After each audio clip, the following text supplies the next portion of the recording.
मित्रों, आज सभी का भारतीय जनता पार्टी की प्रेस वार्ता में मनपूर्वक स्वागत है। आज 30 दिसंबर का दिन है। हम सभी भारतीयों के लिए गौरव का दिन है। आज ही के दिन 1943 में बंगाल की भूमि के सुपुत्र और देश के महान स्वतंत्रता सेनानी नेताजी सुभाष चंद्र बोस ने पोर्ट ब्लेयर में पहली बार आजाद भारत का झंडा फहराने का काम किया था। तो एक प्रकार से हमारे आजादी के संग्राम का ये बहुत महत्वपूर्ण मकाम था। और इसके कई साल बाद, 8 दशक बाद, आज 30 दिसंबर को जब हम पीछे मुड़ कर देखते हैं तो बंगाल के लिए भी आज से लेकर अप्रैल तक का समय बहुत महत्वपूर्ण समय है। अप्रैल में बंगाल में विधानसभा के चुनाव होने जा रहे हैं। भय, भ्रष्टाचार, कुशासन और घुसपैठ की जगह विरासत, विकास और गरीब कल्याण की एक मजबूत सरकार बनाने का बंगाल की जनता का संकल्प बंगाल में जहां पर भी जाते हैं वहां दिखाई पड़ता है। तृणमूल कांग्रेस के 15 साल के शासन में भय, भ्रष्टाचार और कुशासन और विशेषकर घुसपैठ से बंगाल की जनता चिंतित भी है, भयभीत भी है और आशंकित भी है। हम भारतीय जनता पार्टी के सभी कार्यकर्ता बंगाल की जनता को आश्वासन भी देना चाहते हैं और वादा भी करना चाहते हैं कि मोदी जी के नेतृत्व में बंगाल में भारतीय जनता पार्टी की सरकार बनने के साथ ही यहां की विरासत को हम पुनर्जीवित करेंगे। विकास की गंगा फिर से बड़ी तेज गति से बहेगी और गरीब कल्याण, जो बंगाल का आज बहुत महत्वपूर्ण मुद्दा बना है, देश भर में जहां जहां एनडीए सरकार है, भाजपा सरकारें हैं, हमने गरीब कल्याण को प्राथमिकता दी है। यहां पर भी गरीब कल्याण को प्राथमिकता दी जाएगी। और इस सब के साथ साथ एक ऐसी मजबूत राष्ट्रीय ग्रिड बनाएंगे जो बंगाल से घुसपैठ को समाप्त कर देंगी। इंसान छोड़ दीजिए, परिंदा भी पैर नहीं मार पाए, इस प्रकार की एक मजबूत ग्रिड की रचना हम करेंगे। और न केवल घुसपैठ रोकेंगे, सारे घुसपैठियों को चुन चुन कर भारत के बाहर निकालने का काम भी भारतीय जनता पार्टी की बंगाल सरकार करेगी। आज ममता बनर्जी के नेतृत्व में भ्रष्टाचार के कारण पूरे बंगाल का विकास एक प्रकार से थम गया है। मोदी जी की सारी लाभकारी योजनाएं जो पूरे देश में गरीबी का उन्मूलन कर रही है, यहां पर टोल सिंडिकेट के भेंट चढ़ चुकी हैं और हर योजना डेड एंड पर पहुंच चुकी है। 14 सालों से भय और भ्रष्टाचार ये बंगाल का पहचान बना हुआ है। बीजेपी सरकार का संकल्प 15 अप्रैल 2026 के बाद जब भाजपा सरकार बनेगी, बंग गौरव, बंग संस्कृति, उसके पुनर्जागरण की हम फिर से शुरुआत करेंगे। और विवेकानंद जी, बंकिम बाबू और गुरुवर टैगोर और श्यामा प्रसाद मुखर्जी के स्वप्न का बंगाल बनाने का हम फिर से एक बार प्रयास करेंगे। और आज मैं फिर से एक बार कहना चाहता हूं, भारतीय जनता पार्टी के लिए ये बंग भूमि बहुत पवित्र और बहुत मायने रखने वाली है, क्योंकि हमारी स्थापना, भारतीय जनता पार्टी की स्थापना, भारतीय जनसंघ की स्थापना यही बंग भूमि के बड़े नेता श्यामा प्रसाद मुखर्जी ने की है। भारतीय जनता पार्टी की स्थापना से स्वामी विवेकानंद और बंकिम चंद्र चट्टोपाध्याय, इनका अनुकरण भारतीय जनता पार्टी ने अपने सभी सिद्धांतों के अंदर किया है। मित्रों, आज जब मैं कह रहा हूं कि इस बार 26 के बंगाल के विधानसभा चुनाव में बंगाल में हमारी सरकार बनेगी, इसका मजबूत आधार भी भारतीय जनता पार्टी के पास है। मैं आपको 2014 से 2024 तक के चुनाव के यात्रा के परिणामों को बताना चाहता हूं। 2014 के लोकसभा चुनाव में हमें 17% वोट मिले थे और 2 सीटें मिली। मेरी बात जरा सभी पत्रकार बंधु ध्यान से सुने। 2014 के चुनाव में हमें 17% वोट और 2 सीट मिले थे। 2016 के विधानसभा चुनाव में हमें 10% वोट मिले और विधानसभा की केवल 3 सीटें मिली थी। फिर 14 से 19 के बाद 19 के लोकसभा चुनाव में हमें 41% वोट मिले और 18 सीटें मिली। और 21 के विधानसभा चुनाव में हमें 38 वोट मिले और 77 सीटें मिली। ये बहुत बड़ा अंतर है। जिस पार्टी को केवल 3 सीट मिले थे, वो पार्टी 5 साल के ही अंतराल में 77 सीट प्राप्त करी। और इसका नतीजा देखिए, कांग्रेस, जिसकी एक प्रकार से स्थापना ही बंगाल से शुरू हुई, वो कांग्रेस पार्टी बिग जीरो पर पहुंच गई। और 34 साल तक शासन करने वाला कम्युनिस्ट गठबंधन भी एक भी सीट प्राप्त नहीं कर पाया और हमने मुख्य विपक्ष का स्थान प्राप्त किया। आज शुभेंदु जी मेरे साथ यहां पर बैठे हैं, वो हमारे प्रतिपक्ष के नेता हैं। 24 के चुनाव में भी हमने 39% वोट प्राप्त किया, 12% सीट प्राप्त की, 12 सीटें प्राप्त की। और 26 में हम निश्चित रूप से प्रचंड बहुमत के साथ भारतीय जनता पार्टी की सरकार बनाने वाले हैं। मित्रों, ये 24 से अब तक का समय भारतीय जनता पार्टी के लिए बहुत शुभांकर सिद्ध हुआ है। 24 में लगातार तीसरी बार नरेंद्र मोदी जी इस देश के प्रधानमंत्री बने। उसके बाद महाराष्ट्र में, हरियाणा में, दिल्ली में और अब बिहार में भारतीय जनता पार्टी की सरकारें बनी हैं। 24 के चुनाव में उड़ीसा और आंध्र प्रदेश में भी पूर्ण बहुमत की भाजपा की और एनडीए की सरकार बनी है। मुझे पूरा भरोसा है कि 2026 में बंगाल में 2/3 बहुमत के साथ भारतीय जनता पार्टी की सरकार बनेगी। ये बंगाल की जनता तय कर बैठी है। मित्रों, जहां पर भी बंगाल में जाते हैं, पूरे बंगाल की जनता घुसपैठियों से त्रस्त है। क्या कोई राज्य सरकार ऐसी हो सकती है जो घुसपैठियों की पनाहगाह अपने राज्य को बना दे? राष्ट्रीय सुरक्षा पर एक कितना बड़ा खतरा है, इसका जवाब बंगाल की मुख्यमंत्री ने बंगाल के चुनाव में दे। घुसपैठ रोकने के लिए उनके पास क्या योजना है? आर्टिकल 370 हटता है, वो विरोध करती है।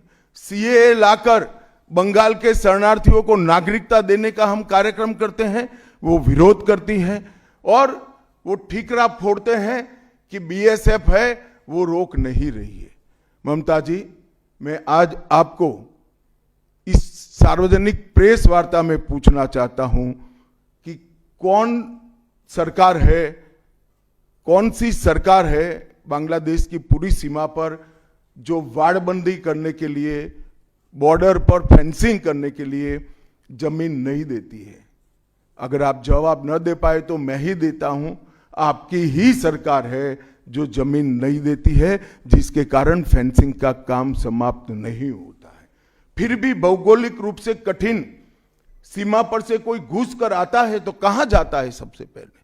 सबसे पहले बंगाल के गांव में जाता है। आपका पटवारी क्या कर रहा है? आपका थाना क्या कर रहा है?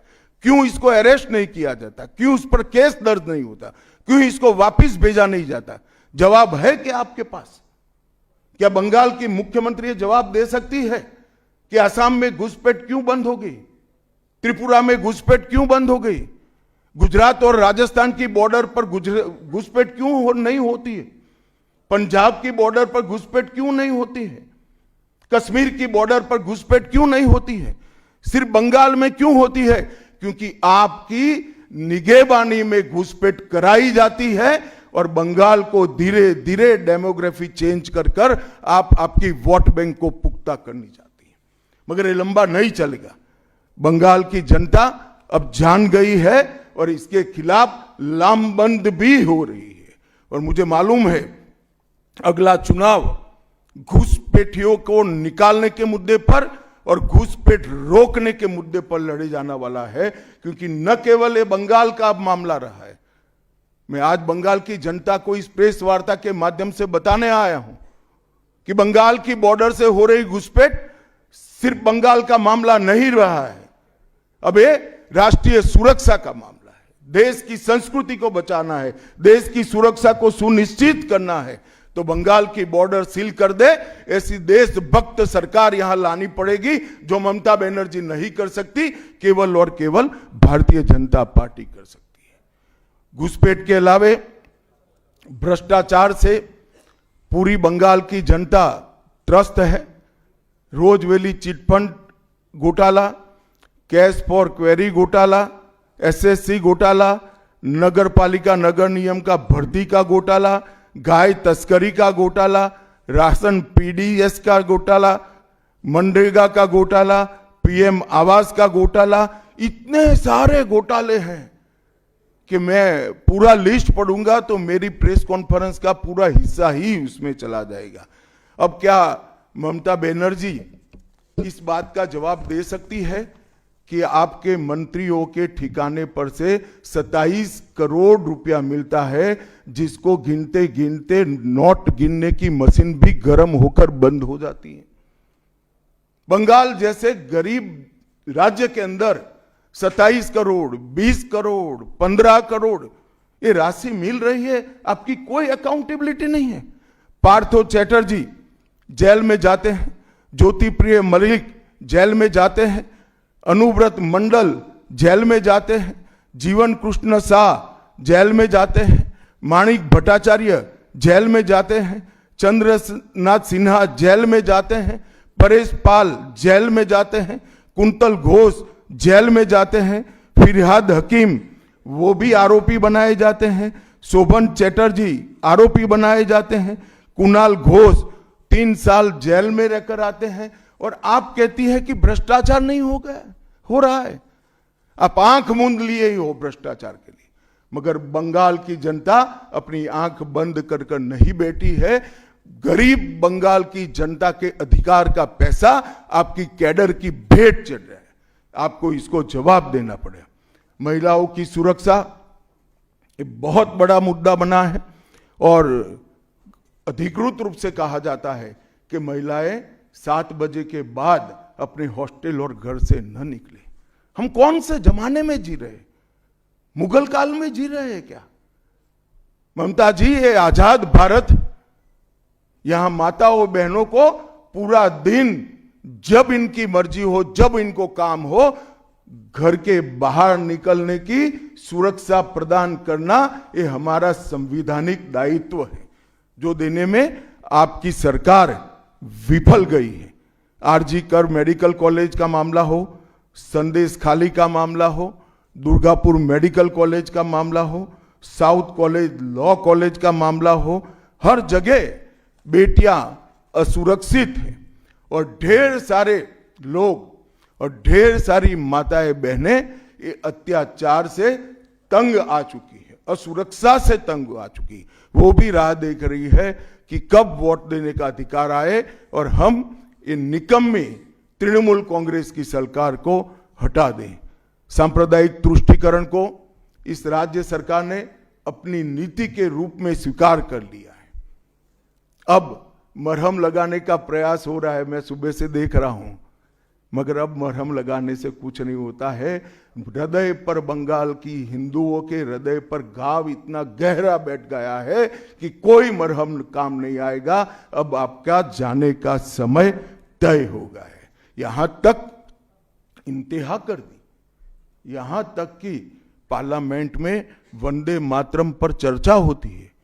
बंकिम बाबू ने रचे हुए वंदे मातरम पर चर्चा हुई, जो गीत पूरे हमारे आजादी के आंदोलन का प्रेरणा गीत बना, वो वंदे मातरम की चर्चा का तृणमूल कांग्रेस विरोध कर रही है, क्योंकि उनकी वोट बैंक इससे नाराज हो रही है।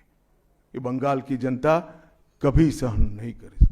एक जमाना था मित्रों कि भारत के जीडीपी में बंगाल का योगदान 10.5% था और तीसरे नंबर पर था। जीडीपी में योगदान की दृष्टि से हमारा बंगाल तीसरे नंबर पर था। तीसरे नंबर पर से सरक कर ये 49 साल में वो 22वें नंबर पर आ गया। अब नीचे कोई जगह ही नहीं बची। बंगाल का इतना आर्थिक पतन कभी नहीं हुआ है।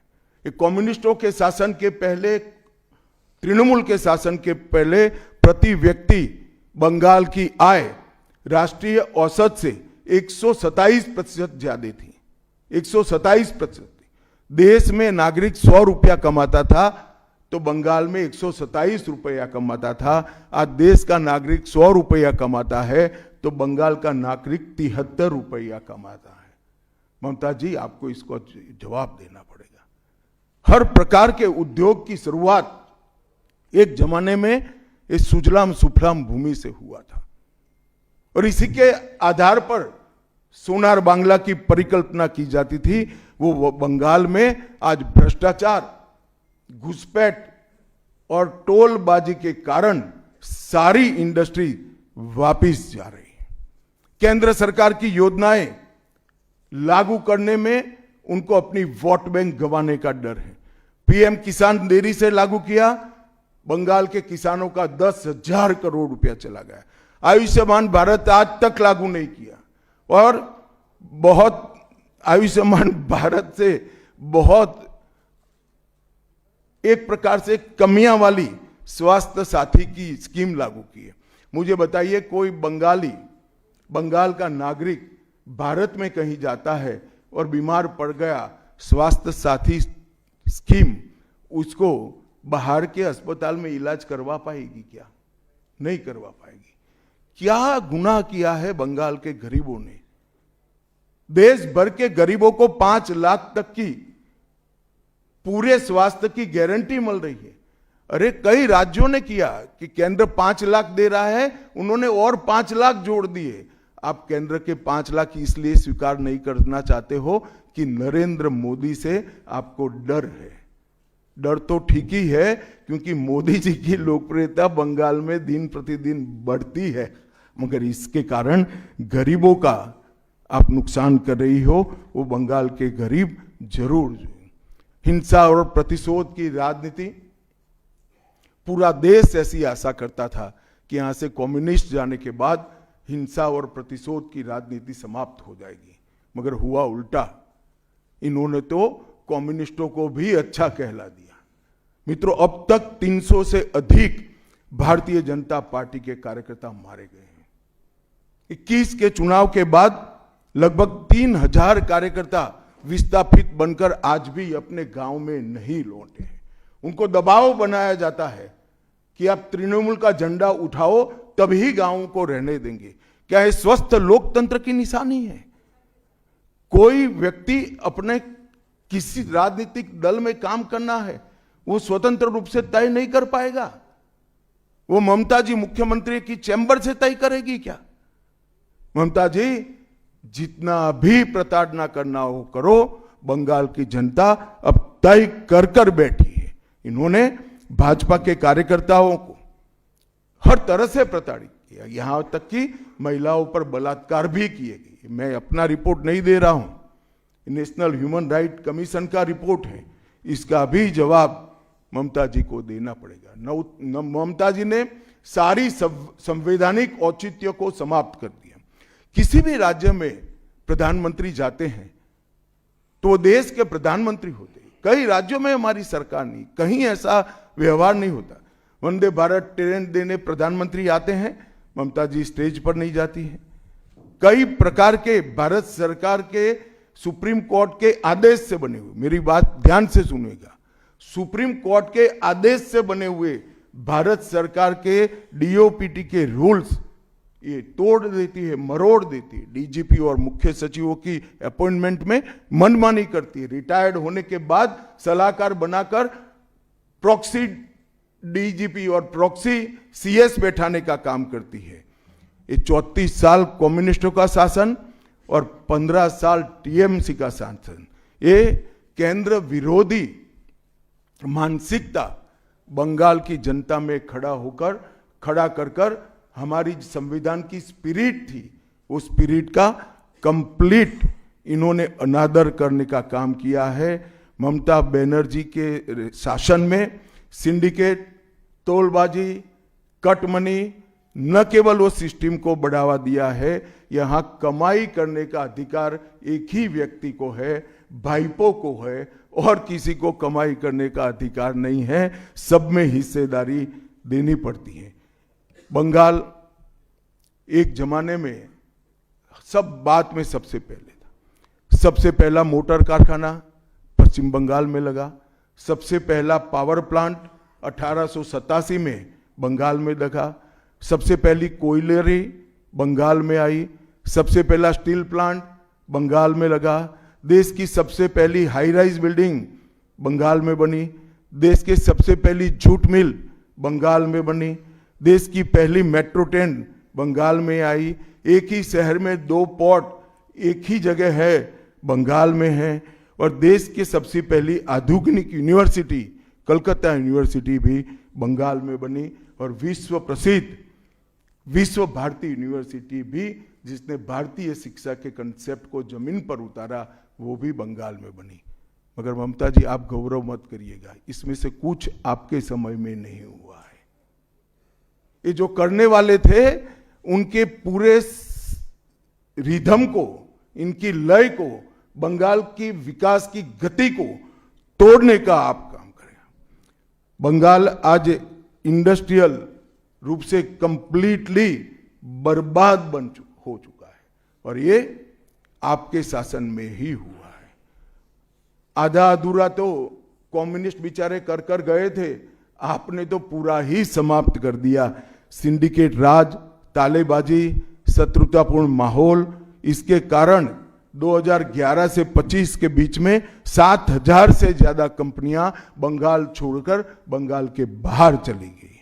और मित्रों, ये बहुत बड़ा सेटबैक बंगाल के आर्थिक विकास के लिए है।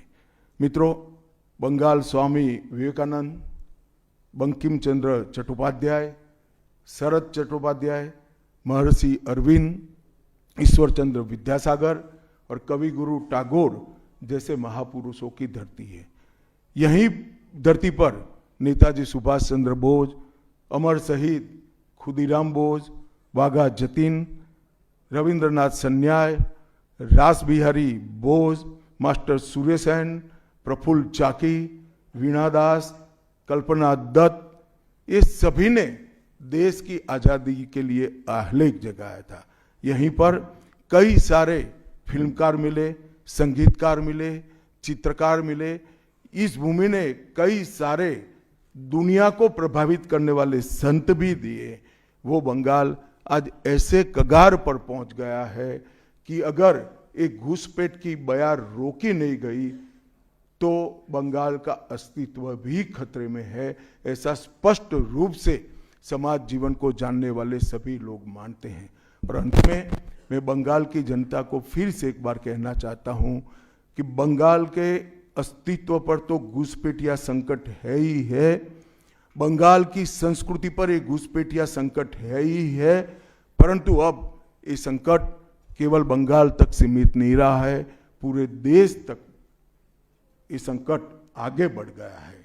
मेरा आप सभी से करबद्ध निवेदन है, आपने लंबे समय तक कांग्रेस को मौका दिया, 34 साल तक कम्युनिस्ट पार्टी को मौका दिया, 15 साल तक ममता बनर्जी को मौका दिया। इनका ट्रैक रिकॉर्ड नीचे नीचे नीचे गिराने का है, अब इससे नीचे कोई जगह नहीं बची है। और भारतीय जनता पार्टी का रिकॉर्ड है, जहां भारतीय जनता पार्टी की सरकारें आई वो राज्य बीमारू राज्यों में से समृद्ध राज्य बनने की कगार में आगे बढ़े हैं। पूरा देश मोदी जी के नेतृत्व में आगे बढ़ रहा है, पूरा देश मोदी जी के नेतृत्व में सुरक्षित हो रहा है। पूरे देश में भारत की संस्कृति, भारत के धर्म, भारत की भाषाएं मोदी जी के नेतृत्व में आगे बढ़ रही है, फल फूल रही है। बंगाल की जनता को मैं विनती करता हूं कि मोदी जी के नेतृत्व में पूर्ण बहुमत की, प्रचंड बहुमत की एक भारतीय जनता पार्टी की सरकार बनाइए। हम कवि गुरु की कल्पना का, विवेकानंद की कल्पना का, बंकिम बाबू की कल्पना का बंगाल बनाएंगे, सोनार बांग्ला बनाएंगे और निश्चित रूप से काम भारतीय जनता पार्टी की सरकार ही कर सकती है, ऐसा मेरा विश्वास है। तो फिर से एक बार समग्र बंगाल की जनता को करबद्ध निवेदन में करना चाहता हूं कि बंगाल में हमें पूर्ण बहुमत दीजिए। बंगाल और पूरी भारत को सुरक्षित करने के लिए ये चुनाव में बाकी सारी चीजें छोड़कर भारतीय जनता पार्टी को जिताने का काम करिए। धन्यवाद। कौन बोलते जाओ नाम भाई, आनंदबाजार कोई जल्दबाजी मत